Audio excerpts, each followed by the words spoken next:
Halo, Assalamualaikum, berjumpa kembali di channel Siwar TV. Demo gagal, JK turun gunung, makin liar. Ditulis oleh Nina Nur. Begitulah politik yang dulu berpasangan bukan berarti berteman. Yusuf Kala atau JK memang pernah menjadi partner Presiden Jokowi sebagai Wakil Presiden Republik Indonesia. Namun bukan berarti bahwa JK ini merupakan sohib setia seorang Jokowi. Sangat terlihat jelas sikap dan posisi yang diambil oleh JK pasca tidak lagi menjabat sebagai Wakil Presiden. Seperti sikapnya terhadap Rizik Syihab, Imam Besar FPI ketika Rizik baru kembali dari Arab Saudi. Sudah jelas Rizik ini mengambil sikap yang berlawanan dengan pemerintahan Presiden Jokowi. Bahkan Rizik tidak mengakui Jokowi sebagai presiden, menyebut Jokowi sebagai presiden ilegal. Namun oleh JK, Rizik disebutnya sebagai pemimpin karismatik. JK kemudian juga menyebut Rizik sebagai orang yang taat hukum. Taat hukum, kok sekarang jadi terdakwa? Pemimpin karismatik, kok bikin kerumunan ketika pandemi? Kok JK lebih memihak Rizik yang jelas salah ketimbang Presiden Jokowi? Mengenai pandemi COVID, JK juga mengambil sikap yang berseberangan dengan Presiden Jokowi. Sejak awal pandemi, JK sudah mengusung cara lockdown. Sementara sudah jelas bahwa Presiden Jokowi tidak akan menerapkan kebijakan lockdown. JK juga sempat memainkan politik identitas di awal pandemi. Sebagai Ketua Palang Merah Indonesia atau PMI, saat dia berkunjung ke kantor Lembaga Biologi Molekuler Eijkman, JK seakan berusaha menyindir pemerintah. JK mengatakan agar Indonesia harus punya kontribusi terhadap dunia dalam bidang sains. Lalu kata JK, jangan seperti selama ini, apa-apa minta dari Cina. Saat itu, Cina sudah berada terdepan dalam pengembangan vaksin COVID, yang akhirnya vaksinnya dipakai oleh Indonesia seperti Sinovac. Lalu menurut JK ini salah, memangnya JK bisa bikin vaksin? Lama tidak terdengar suaranya, JK muncul lagi seperti sedang turun gunung. Apakah karena demo Jokowi Endgame sudah gagal? Entahlah. Tiba-tiba saja JK muncul sambil memberikan berbagai saran panjang lebar soal penanganan pandemi. Ada beberapa hal yang disorot oleh JK, diantaranya ada 3 hal berikut ini. Pertama, soal peran aparat TNI dan Polri yang menurut JK berlebihan. Terlalu banyak, dari urusan pendisiplinan warga hingga soal sembako. JK pun mempertanyakan di mana tugasnya Bupati, Camat, dan Lurah. Masa Pak JK nggak tahu kalau Satgas Covid di daerah itu isinya ya dari gubernur, bupati, wali kota, hingga camat. Bersama-sama dengan aparat TNI dan Polri, dan di beberapa daerah juga termasuk ketua RW dan ketua RT. Memang penanganan Covid ini digerakkan oleh Presiden Jokowi dengan prinsip gotong royong, artinya semua elemen bersama-sama bergerak melawan pandemi. Kedua, yang disoroti JK adalah banyaknya organisasi yang menangani Covid. Di jajaran teratas ada Komite Penanganan COVID-19 dan Pemulihan Ekonomi Nasional atau KPCPEN yang dikomandoi oleh Menko Perekonomian Erlangga Hartarto, didampingi wakilnya Menko Maritim dan Investasi Luhut Binsar Panjaitan. Lalu di bawahnya Demenkes dan Kasatgas Covid yang juga Kepala BNPB. Lalu ketika PPKM darurat atau level 4 diberlakukan, Menko Luhut pegang komando di Jawa Bali, sementara di luar Jawa Bali, Menko Erlangga yang pegang komando.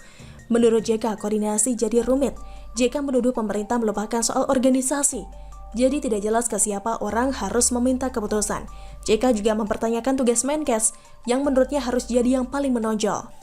JK pun membandingkan organisasi-organisasi COVID dengan pengalamannya menangani tsunami Aceh tahun 2004, yang menurutnya lebih jelas organisasinya waktu itu, sehingga tidak ada perintah yang berbeda-beda.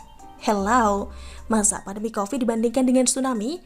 Tsunami itu momennya terjadi hanya 1 kali, dan sesudah itu tinggal menangani dampaknya. Ini kan pandemi yang virusnya sudah setahun lebih masih muter-muter di negara ini. Bahkan sampai 100 tahun ke depan pun, mungkin virus COVID masih eksis di bumi ini. Iya, tahu kok peran JK mengurus tsunami Aceh sampai dibikin sebuah buku. Tapi mbok ia jangan kelewatan sampai diperbandingkan dengan penanganan pandemi. Yang ketiga, JK kembali mengusulkan lockdown dengan satu syarat, yakni memberikan bantuan langsung tunai harus berjalan optimal. JK mengusulkan semua masyarakat yang tidak mampu diberikan subsidi minimal 1 juta rupiah per bulan per kepala keluarga. Ini dinilai JK lebih baik ketimbang Presiden Jokowi yang selalu mengambil jalan tengah.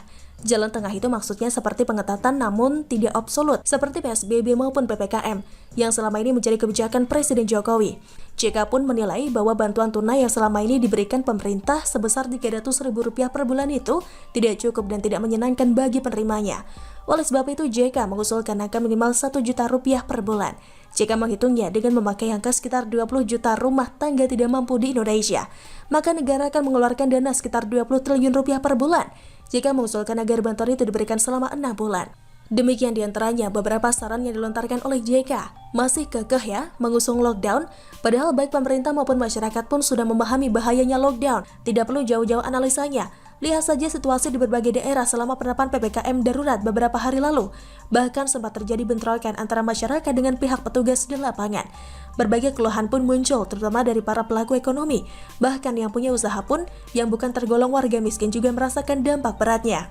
Sementara bantuan tunai yang disebutkan JK minimal 1 juta rupiah per bulan itu hanya buat masyarakat yang tidak mampu atau penduduk miskin. Kalau menurut hitungan JK, maka negara bakal mengeluarkan 120 triliun rupiah selama 6 bulan. Khusus buat warga miskin. Bagaimana dengan warga lain yang bukan termasuk penduduk miskin, namun kehilangan pekerjaan selama pandemi, masa negara diam saja? Belum lagi buat kebutuhan dan anggaran rutin negara. Terus kalau lockdown juga diterapkan, bagaimana dengan nasib keluarga lain yang bukan warga miskin, namun kelas menengah yang tidak bisa bekerja selama 6 bulan? Apakah menurut JK mereka ini tidak perlu diberikan bantuan oleh negara? Terus yang bayar listrik siapa? Begitu banyak pertanyaan yang bisa diajukan balik ke JK yang entah bisa atau tidak dijawab oleh JK. Dengan hanya mengandalkan pengalamannya mengurus tsunami, saran JK itu sungguh berbahaya. Bisa bikin masyarakat tambah bentrok dengan aparat. Ini JK mengusulkan hal yang baik atau mau membenturkan masyarakat dengan pemerintah? Semua bantuan sosial dari negara sudah dihitung oleh Presiden Jokowi dan jajarannya dengan cermat dan akurat agar berfungsi secara optimal. Tidak bikin negara bangkrut, namun di lain pihak juga bisa membantu rakyat melewati masa sulit. Sesuai prinsipnya, bersama-sama melawan pandemi dan memulihkan ekonomi, sama-sama maju. Makanya, dicarilah jalan tengah agar masyarakat pun masih bisa bergerak. Jalan tengah yang tidak disukai JK. Jadi JK ini kasih saran atau menjerumuskan ya? Saya usulkan, kalau JK memang mau berkontribusi buat penanganan COVID, mending kasih sumbangan 2 triliun rupiah seperti sumbangan pengusaha di Palembang itu loh. Itu jauh lebih berarti ketimbang kasih saran nyeleneh dan berbahaya. Hendaknya jajaran Presiden Jokowi jangan sampai terpengaruh dengan omongan JK ini. Bisa bangkrut negara dan kekacauan akan timbul di masyarakat.